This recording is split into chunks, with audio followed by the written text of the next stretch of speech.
Hi everyone, and welcome to Fearless Me TV. And today I'm going to talk about art. I've been getting some emails, and people have been telling me that they're not getting the personal experience that they used to get when I would show them how to paint. Instead, I just been kind of saying today's mix and then moving on a fast forward video. I'll still do some of those videos, but I will get back to explaining some of the process of the painting and artwork I do. And I can show you guys how to do it. And I think that you guys missed that according to the emails I've been getting. On that note, I just want to tell you guys I'm sorry, but life kind of took over and I just got really busy. I'm starting to get back in the swing of things, so bear with me and hang in there. I can't even find my selfie stick. This was an old office room, and I'm making it into an art room, and you can see it is just disastrous.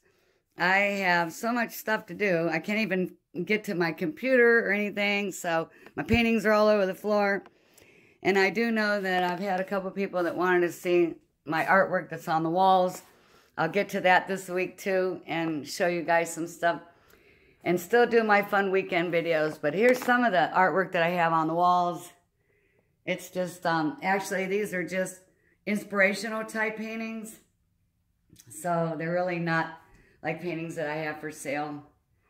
And this is just some artwork, and I got artwork all over the walls everywhere. So even little pieces down the hall, in the bathroom, whatever. So I'll get to that, and I'll try to put up a better display. And then I'm also working on this website too, because I do have some paintings for sale. Okay, everybody, let's get back to the process of painting. I love you guys. Thanks for watching.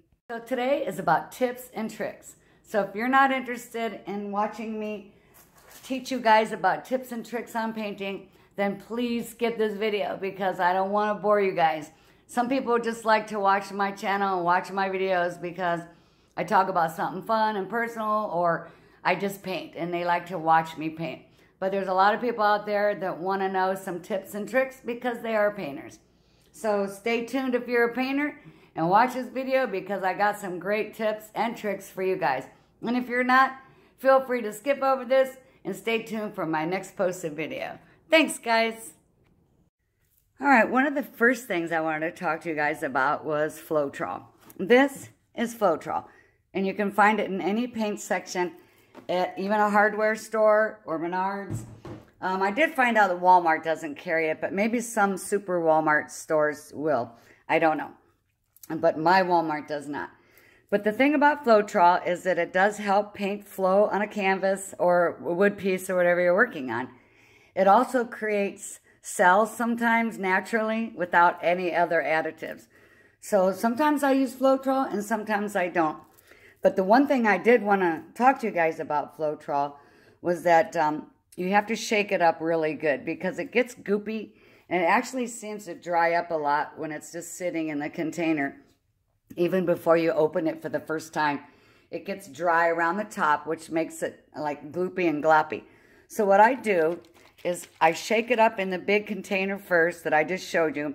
And then I pour it in one of these bottles here. And my tip for you guys today is that I always do this. And sometimes I use it with some other paints too that have been sitting around a while.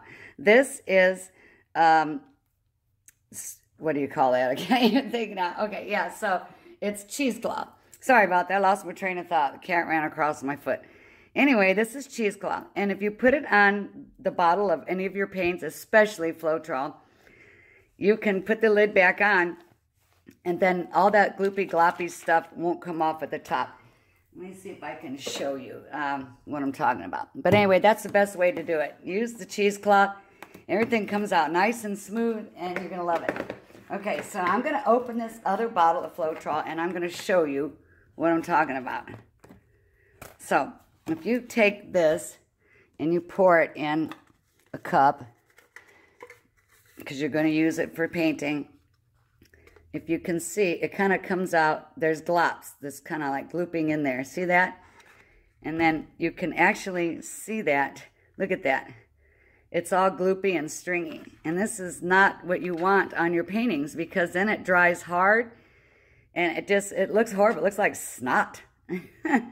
and you don't want that. So first of all, shake it up really good, and then when you're done shaking it, before you pour it into your like little to-go squirt bottles that you're going to be using for painting, then put the cheesecloth on there and go ahead and shake it up some more, and then it'll be ready to use. On to stirring paints. Now, some people, they will use their stir sticks. I got these stir sticks. They come in all sizes, colors. I even got really big ones down below. I'll show you in a second. And then what I do too is if I'm out of stir sticks, or I just want to save some money that week because I go through them really fast, what I do, and it'll help you guys out, to use the back of any paintbrush that you have. You know, you can just keep stirring and stirring. You can use it, and you can go from one paint to another without having a different stir stick, because when you're done stirring it, you just take it out and you just wipe it on the back of a paper towel like that. Now you're ready for the next color without mixing your paints. The other thing I wanted to tell you about mixing paints is that you use water for an additive sometimes, most of the time, excuse me. And I don't want to put too much water in. I really don't like to use a lot of water. I do feel like that takes the color away a little bit, and it does. And that's where the PVA comes in. But if you're going to, when you add water, I wanted you guys to keep something in mind. When you add water, you add a little drop at a time like this, and you just keep stirring and stirring until you have a nice consistency, and it just kind of runs right off the stick or brush. But the thing about this I wanted to talk about was just when you think you have enough water and you think that the consistency that you want in the paint is just perfect, you're going to want to add one more splash of water, just for good measure. And I'll tell you why. Because in the very end, if you don't, especially if you don't use the paint right away, but rather you use it right away or not, I want you guys to know that in the end, a lot of people will take and put additives in their paint at the last second, like the silicones or oils, WD-40, or, you know, they're just last minute additives, and they thicken the paint slightly. So I just think that adding that extra splash of water is really helpful, because it's better to have your paints too thin than too thick, and I'll tell you why for that too. If you are making a painting and you are painting something and the paint is just too thick, you have to let it dry completely, and because you have, now you have cracks in the paint and little like just horrible looking lumps and stuff because you didn't move the paint off the canvas enough. So now it's kind of stayed really thick in certain spots. And it happens to all of us. Even the best painter, you know, you can have a paint that's too thick. But what you have to do now is wait sometimes a couple of days for it to dry really good. And you have to sand it down in order to be able to use the canvas again and start over or paint over. However, on the other hand, if the paint is too thin and you have a different type of cracking going on and pinholes and stuff like that, if it's too thin, that's so much better, because once it dries, it's going to dry faster, and it's so much easier to pour over or to paint over. There's no sanding involved or anything like that, and you can just have like a ready-made canvas ready to use again. All right, so that's about paints and mixing the paints. For mixing paints, I always have all these little cups with lids and this and that, but when I run out, or if you guys don't have any of that, you can always find something around the house that you can use to mix your paints with. This is a cat food can, and this is from my ice cream, because I love ice cream. So you guys can find all kinds of stuff and then to mix your paints up with. And if you don't have lids, I have a piece of foil that I cut up into little squares, and I put that in there, and you'd be surprised, your paint will last for weeks. Another tip for you guys. I keep everything covered because I just can't stand to have dust on my paintings. So what I do is, even my cups are stored upside down, and my lids are stored upside down, and all my stir sticks are covered with these little things that you would even use to cover up food with or whatever. I found these in the section where the foil is and stuff like that at Walmart. And then I got big stir sticks here, and you can use these for swiping and stuff like that. But I keep everything covered because I just don't want dust or dirt on anything, because it does show. It will show, and it looks like you got fuzzies on your painting. So if you have a painting and you find that there's little fuzzies all over it and you can't figure out what the hell that is and you think something's wrong with the paint, it's not the paint.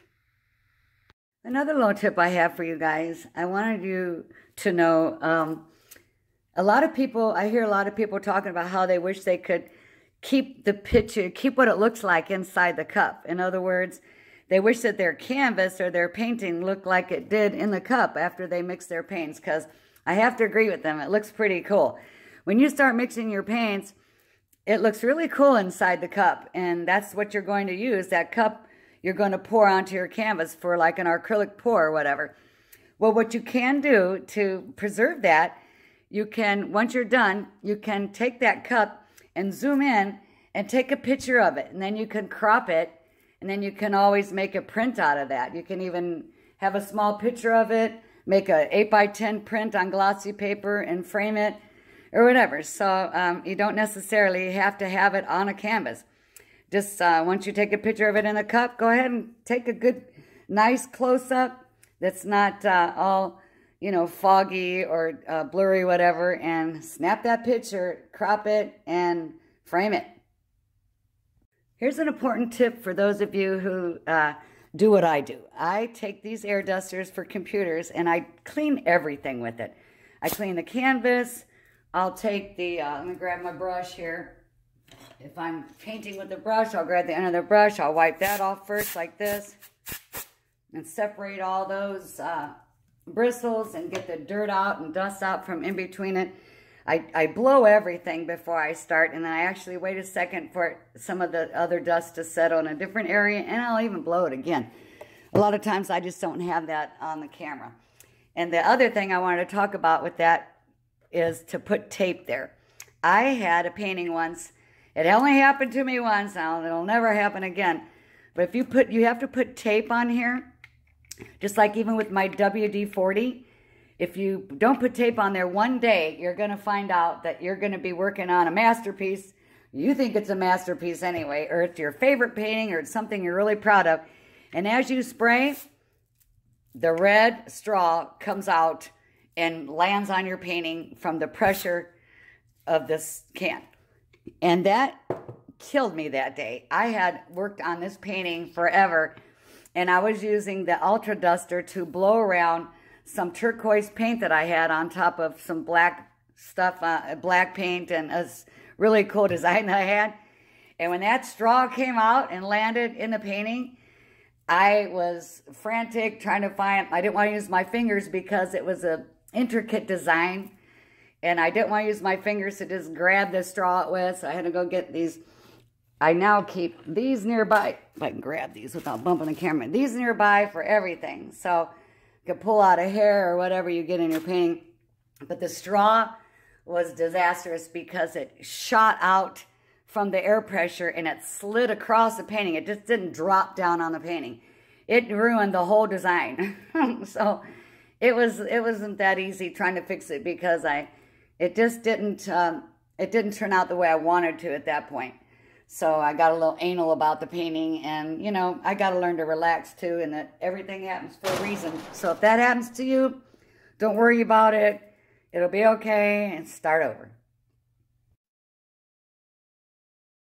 The tip I have for you guys is priming your canvas. If you prime your canvas first, and what I mean by that is painting your canvas first with whatever color you want. I don't care if it's white, you want to use white, or if you're going to have a black background, you can even use black. Or a lot of times you can just use acrylic gesso. And that's just to put on your canvas, and I put it on there and I paint the sides with it too.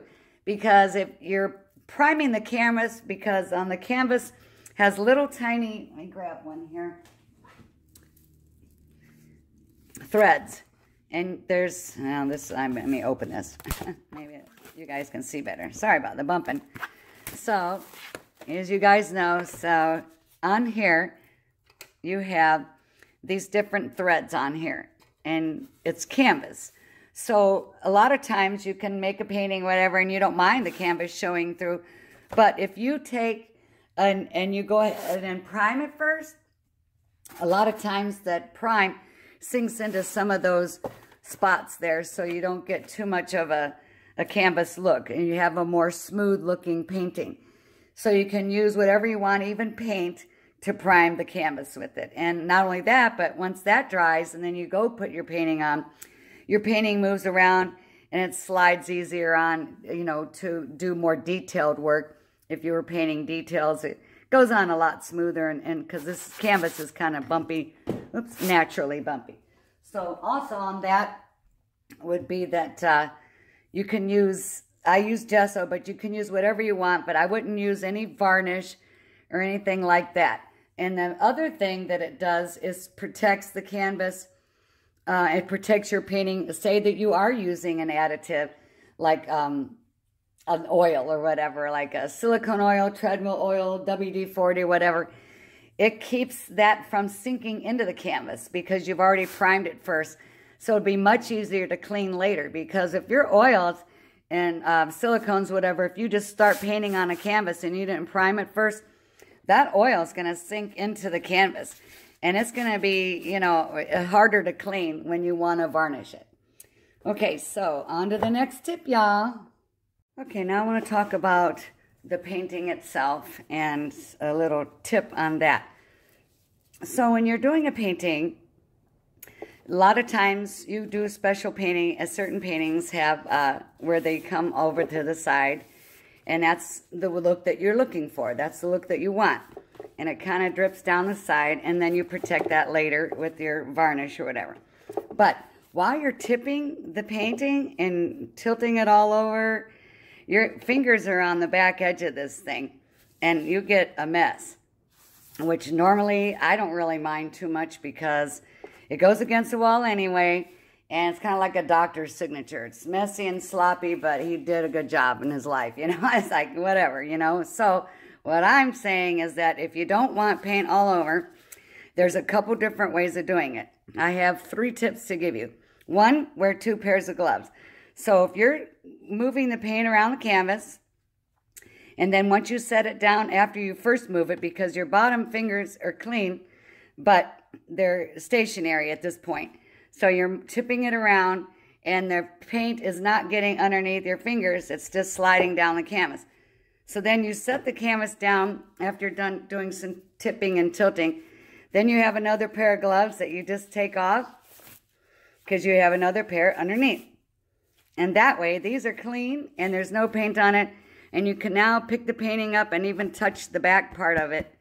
So you can do more tipping and tilting. And then that prevents a lot of paint from getting all over your canvas. Excuse me. Another way is that you can put tape on the back and on the sides. So this is a painting where I had taped up the sides, and in order to protect the back, I use a cardboard. And I tape the cardboard in there because your hands go in there. Your fingertips go in there when you're holding it up and tipping and tilting. And your fingertips got, oops, I bumped you, sorry. Your fingertips got all kinds of paint on it, you know. So if you cut this to size and you tape it in there, then you can move the canvas around any way you want. All right, next tip. The last tip I have on that is if you're painting something, this is a background that I made, and you don't want paint to get all over, and if you don't want to use the cardboard or change gloves, and if you don't want to tape up the sides or whatever, then you're doing a different type of painting where the edges and stuff are going to be different. So you do your painting first, and when you're all done, you just paint the sides. You paint the sides and you can paint the back. Like this one, I will be spray painting all black once I get out in the garage before I sell this when I'm done with this background. Then you spray paint the back. You can spray paint any color you want. And then you can use your acrylic paints to paint the sides, and it just makes your painting pop in a different way because now it's not going over the edges. And sometimes you do have to sand it if your painting is on the back and it's kind of bumpy because your paint was too thick or whatever. You can sand that down, and then you can spray paint afterwards or do whatever. So that's just a couple different ways of taking care of that. Okay, another tip I have for you guys is this can work for varnish as well as resin, because the varnish isn't that hard, but it still can be hard to get off of a painting. So this is a painting I'm still sanding and I'm working on, and it had I put the glaze coat on it.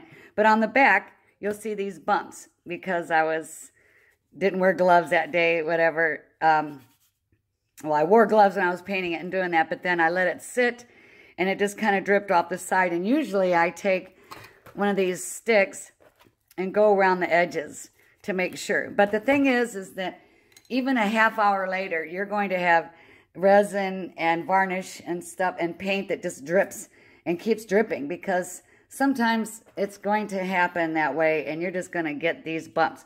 And the best way to get these bumps off, speaking of bumps, I just bumped you guys, is to take an X-Acto knife, you heat up the end with your blowtorch, and then you can scrape and go away from your body, and then you can just cut those little bumps off.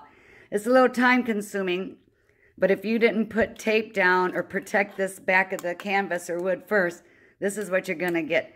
And I've got to learn too, I'm telling you guys right now, slow down, tape your paintings, prepare. Most of your time is going to be in mixing your paints and preparing the canvas. So do it like that. When you heat that up, it comes right off. You can slice it right off. So, and then you won't have all those little warts on the back of your canvas. All right, everyone. I lost some footage somewhere, so I'm going to record this quick and squeeze it in right here. These are my plastic tubs and bins that I use to put my paintings in after I've put resin on them or after I've put a final finish on them to keep them dust-free. Now, it is going to take longer drying time because you're putting a lid on it, but it's better for the painting. It really holds a really nice finish on there with no dust. On that note, on a side note, kind of off topic, I wanted to tell you guys, I want to give a shout out to Kara, who is a German Shepherd Adventure channel that I watch on YouTube. And that channel, those guys told me that I should call these things my clean room. Thank you, guys. I think that's a great idea. I love that. That's a really cute one. So I want to give a shout out to you guys. And I also watch another German Shepherd channel called Odin's Adventures. I do give shout outs to people at certain times when I can squeeze them in certain videos that I see fit for that video. So thanks, guys. And if anybody's interested in watching those, I will post a quick pic at the end of this video of the front of their channel. I tell you guys, if you don't want to wear gloves, and sometimes I don't like to, I like to just paint. I don't mind paint on my fingers and my hands. But if you put lotion on first, it's much easier to wash off. So I have a couple of different kinds of lotions. I got regular lotions that I use around the house or whatever, and then you can buy this too. It's like called gloves in a bottle. If you put that on your hands first and let it dry, it's much easier. The paint just kind of slides off. And then also while you're painting, you don't have to keep washing your hands every time you turn around to go to do another painting. You just take a dry cloth and you just wipe your hands on it really good, and then you're off to the next one. So that way, you're only going to be washing your hands just once during your paint process, because it can take a toll on your skin. And then don't forget to put lotion on again after you wash your hands, because it'll help your hands. To the next tip, you guys. Okay, so I use Liquitex Satin Varnish. Now, no matter what varnish you guys use, I want you to know that I should shake it up first and stir it really good. But once you get the varnish onto your piece, don't keep brushing it on. You can use a foam brush that helps eliminate brush strokes and little feathered lines that you can see. And you got to go in lots of different directions. But don't keep brushing. Even if you use a regular brush, foam brush, or whatever you use, a lot of times I'll pour it right in the middle. I pick up my canvas and I tilt it around a little bit first before I even start to brush. And then I start from the middle and I go out. But my point I was trying to make was that if you keep brushing and you overwork it, it's going to come out cloudy. Matter of fact, I think it even says that on the back of here somewhere. Let's see, it says, let's see here. Continuous overbrushing or vigorous brushing may result in fogging after drying. So that's what I was trying to tell you. It will come out cloudy and really foggy. So if your painting comes out kind of foggy looking, you'll know why. So don't overbrush and overwork your painting, because I've done that before and it's no fun. It doesn't look nice. Next tip is for you guys to how storing your brushes. And I've mentioned this before in a video a long time ago, but I'll go over that again. I put my brushes even in a glove when I don't have plastic, saran wrap, or baggie. And this is, look how, that's fresh paint. And this has been in here almost a week. So I don't have to keep going through sponges and brushes or keep washing them out before I work on another painting. I can just throw it in a glove. I don't even have to rubber band the end. It's fine just sitting there like that. I wrap it up and just kind of lay it there. And then whenever I'm ready to use it again, it's fine. So that's a good tip, you guys, that way you don't go through all your sponge brushes too fast. I'll talk about paint for just a second. House paint is 100% acrylic, but white paint is also the most dense. So I want you guys to know that. I think a lot of you guys already know that anyway, but it's just nice as a reminder that any kind of house paint you got sitting around, you can use that for your paintings, and you can put your own additives in it and stir it up and take it out of that gallon container that you have and put it in these and shake it up and put your additives in. And then now you have paint. You don't have to go to Walmart or the store and buy a bunch of little paints or whatever, because you have some. Okay, here's a tip I want you guys to know. This is a record pour that I did. I'm turning it into a clock. I've done a few of them, but this was the first one that I ever did. And the problem that I found was actually 30 days later. So I wanted to show you guys what happened. I don't know if you can see because of the resin is making it really shiny, so I'm going to try to zoom in here. But I have little tiny dimples in here. I'm trying to see if I can get to focus. It's really hard with the resin one. But I have dimples in this painting here. And I didn't have dimples in there before. And they popped up literally like 30 days later. And I finally found out what that was. And it is the silicone that I use. And I didn't use much silicone in this one. I just kind of used more, I pour painted and used some metallics and stuff. And I only used like a couple drops of silicone and a couple colors. But it just seemed to come to the surface. And let me go grab something here. So I want to show you what to do. So after your painting dries, you're going to want to take a powder that's acid-free. I actually had this antifungal foot powder that I had for my son's tennis shoes, whatever. It's a treatment for athlete's foot, whatever, but you can use baby powder and that, and you put it on your painting after it's dry. This is only if you use silicone or WD-40 or anything. And you just mix it in really good with your fingers, go back and forth and back and forth. And when you're done with that, I put rubbing alcohol on it, and I just let the alcohol slide around on there. And sometimes I've actually been known to go under the kitchen sink and use a little of the Dawn dishwashing soap and put that on there and mix it around with my fingers and slide the soap off. And I even get the back of the painting and slide that off there, the paint, and then let it drip dry.